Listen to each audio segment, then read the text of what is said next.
നമസ്കാരം, ഞാൻ advocate P Gopalakrishnan. ഞാൻ വളരെ പ്രധാനപ്പെട്ട ഒരു കാര്യം പറയാൻ വേണ്ടിയാണ് ഇന്ന് ഈ സമയത്ത് ഈ ലൈവിൽ വരുന്നത്. കാരണം കഴിഞ്ഞ 2 ദിവസത്തെ TV ചർച്ചകൾ, പത്ര റിപ്പോർട്ടുകൾ, മുഖ്യമന്ത്രിയുടെ ഫേസ്ബുക്ക് പോസ്റ്റ്, ഇവിടുത്തെ കോൺഗ്രസ്സുകാരുടെ ആക്രോശം എല്ലാം എന്താ? കേരള സ്റ്റോറി എന്ന് പറയുന്ന ഒരു സിനിമയുടെ 2ാം ഭാഗത്തെക്കുറിച്ചാണ്. കേരള സ്റ്റോറി എന്തു വേണമെങ്കിലും ആവട്ടെ, ആ സിനിമയിൽ ആരെങ്കിലും നടന്മാർ, നായികമാർ, അതിൻ്റെ സംവിധായകർ, ആ സിനിമയുടെ ക്വാളിറ്റി, ഇതൊക്കെ ചർച്ച ചെയ്യപ്പെടാം ആവിഷ്കാര സ്വാതന്ത്ര്യത്തിൻ്റെ പേരിൽ. പക്ഷേ ആ കേരള സ്റ്റോറി എന്ന് വന്നപ്പോൾ ആവിഷ്കാര സ്വാതന്ത്ര്യവും ഇല്ല. ഇന്നലെ വരെ ആവിഷ്കാര സ്വാതന്ത്ര്യത്തിനു വേണ്ടി അലമുറയിട്ട കോൺഗ്രസ്സുകാർ, കമ്മ്യൂണിസ്റ്റുകാർ, നേതാക്കന്മാർ, പിണറായി വിജയൻ, എല്ലാവർക്കും കേരള സ്റ്റോറി ഇപ്പം നിരോധിക്കണം. ഒരാൾ ഹൈക്കോടതിയിലേക്ക് ഓടിയിട്ടുണ്ട്, ഇപ്പം നിരോധിക്കണം. എന്താ കാരണം? കാരണം ഒരു സമുദായത്തിനെതിരായിട്ട് അവിടെ സംസാരിക്കുന്നു എന്നാണ്. വാസ്തവത്തിൽ അത് തെറ്റാണ്. ഒരു സമുദായത്തെയും എതിർക്കുന്നില്ല. പ്രത്യേകിച്ച് മുസ്ലിം സമൂഹത്തിനെതിരല്ല ആ സിനിമ. മുസ്ലിം സമൂഹത്തിന് ഒരു വാണിംഗ് ആണ്. മുസ്ലിം സമൂഹത്തിലെ കൊള്ളാവുന്ന വീട്ടുകാർ, അച്ഛനും അമ്മയും, ഏത് സമുദായത്തിലെയും, ഹിന്ദു സമുദായത്തിലായാലും ക്രിസ്ത്യൻ സമുദായത്തിലായാലും മുസ്ലിം സമുദായത്തിലായാലും കുടുംബം നോക്കുന്ന കുടുംബത്തിലുള്ള ആ വീട്ടുകാർക്ക് വാസ്തവത്തിൽ ഈ സിനിമ ഒരു വഴികാട്ടിയാണ്. കാരണം എന്താ? ഇന്നലെ ഇവർ ഈ ബഹളം വെക്കാൻ കാരണം എന്താ? ആ സിനിമയിൽ ഒരു റിയൽ സ്റ്റോറി എന്ന നിലയിൽ ഒരു പെൺകുട്ടിയെ പ്രേമം നടിച്ച് പ്രേമിച്ച് ആ കുട്ടിയെ സ്വന്തമാക്കുന്നു. എന്നിട്ട് നേരെ കൊണ്ടുപോകുന്നു മലപ്പുറത്തേക്ക്. മലപ്പുറത്ത് മഞ്ചേരിയിലേക്ക് കൊണ്ടുപോകുന്നു, ചിലർ പൊന്നാനിയിൽ കൊണ്ടുപോകുന്നു. പ്രേമിക്കുന്നവന് മതമുണ്ടോ? പ്രേമിക്കുന്നവന് ജാതിയുണ്ടോ? പ്രേമം എന്ന് പറഞ്ഞാൽ സ്ത്രീയും പുരുഷനും തമ്മിലുള്ള ബന്ധമാണ്. പുരുഷനും തമ്മിലുള്ള ബന്ധമാണ് പ്രേമം. അതിലെന്ത് മതം, അതിലെന്ത് ജാതി? പക്ഷേ ഈ പെൺകുട്ടികളെ പ്രേമിക്കുക, മതപീഡന കേന്ദ്രത്തിലേക്ക്, മതപരിവർത്തന കേന്ദ്രത്തിൽ കൊണ്ടുപോവുക, എന്നിട്ട് ബലമായിട്ട് ബീഫ് കഴിപ്പിക്കുക. അതെന്ത് മര്യാദകേടാ? അവരെ മതം മാറ്റുക, അതെന്ത് മര്യാദകേടാ? നിങ്ങൾ ഇന്നലെ വരെ പഠിച്ചിരുന്ന, ശീലിച്ചിരുന്ന, നിങ്ങൾ ഇന്നലെ വരെ അനുഭവിച്ചിരുന്ന മതം മുഴുവനും വൃത്തികേടാണെന്ന് പറയുക. എന്തൊരു കഷ്ടമായത്. എൻ്റെ ചോദ്യം, ബീഫ് കഴിച്ചു എന്ന് പറഞ്ഞുകൊണ്ട് കേരള സ്റ്റോറിയിൽ ഒരു സീനുണ്ട്. അതിനെതിരായിട്ടാണ് ഈ ബഹളം മുഴുവനും. ലവ് ജിഹാദ് ഇല്ല. എൻ്റെ പ്രിയപ്പെട്ട സുഹൃത്തെ, ഇന്ന് കോൺഗ്രസ്സിലെ ഞാൻ ഇന്ന് വായിച്ചപ്പോൾ പത്തനംതിട്ടയിലെ ഒരു +2 വിദ്യാർത്ഥി ജീവനൊടുക്കിയിരിക്കുന്നു. കാരണം എന്താ? SDPIക്കാരൻ്റെ പ്രേമം നടിച്ച് പ്രേമിച്ച് ആ പെൺകുട്ടിയെ അടിച്ചു മാറ്റി അവൻ്റെ ഗർഭപാത്രത്തിൽ, ആ കുട്ടിയുടെ ഗർഭപാത്രത്തിൽ ഇവൻ്റെ ഒരു ശിശുവിനെ ഇട്ട് പിന്നെ മതം മാറാൻ ശ്രമിക്കുകയാണ്. പിന്നെ മതം മാറിക്കഴിയുമ്പോൾ എന്താ? വേറെ ആളുകൾക്ക് വിൽക്കാൻ കൊടുക്കുക. പെൺകുട്ടിയുമായി തർക്കത്തിലായി അവൾ അവസാനം ജീവനൊടുക്കി. മരിച്ചു പോകുന്നത് ഒരു അമ്മയുടെ, മരിച്ചു പോകുന്നത് ഒരു കുടുംബത്തിലെ കുട്ടിയാണ്. 10-16 വയസ്സ് വരെ വളർത്തിക്കൊണ്ടുവന്ന് മതത്തിൻ്റെ പേരിലാണ് ആ കുട്ടിയെ പീഡിപ്പിക്കുന്നത്. ഇതാ കോതമംഗലത്ത്, ഇതാ കഴിഞ്ഞ ദിവസം കോൺഗ്രസിൻ്റെ നേതാവ് അൻസാരി, രേണു എന്ന് പറയുന്ന ആ കുട്ടി ആത്മഹത്യ ചെയ്തു. കാരണം എന്താന്നേ? ഇതൊക്കെ ചെറിയ കാരണമെന്ന് വിചാരിച്ചിട്ടാ. എല്ലാവർക്കും പ്രേമിക്കണം. ആർക്ക്?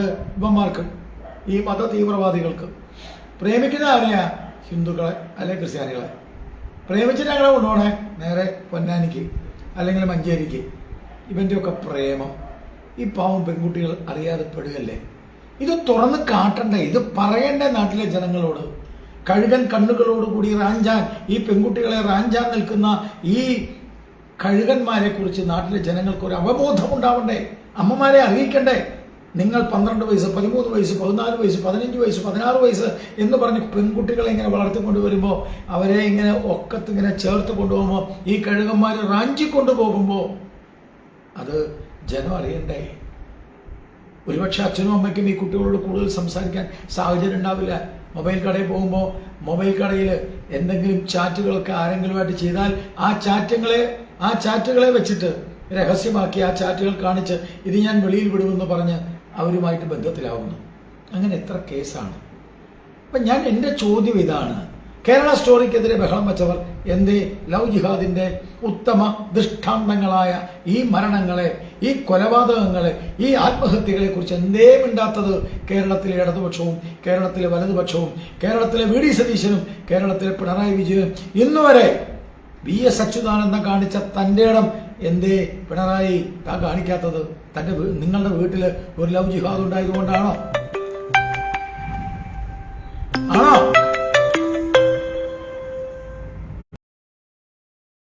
ാണ് എനിക്കിന്ന് നിങ്ങളുടെ മുമ്പിൽ വെക്കാനുള്ളത്.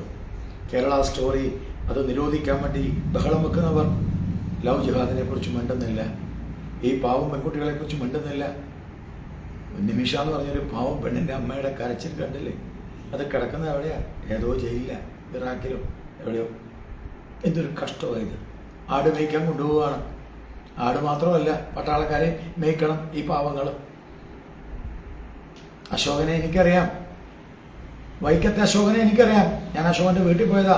അശോകൻ പറഞ്ഞ ഒരു കാര്യം ഈ ലൈവിൽ ഞാൻ പറഞ്ഞില്ലെങ്കിൽ അതെനിക്ക് സഹിക്കില്ല. അശോകനെ കണ്ടപ്പം അശോകൻ്റെ മകൾ അഖില, ആ അഖിലയുടെ കാര്യമാണല്ലോ സുപ്രീം കോടതി പോയത്.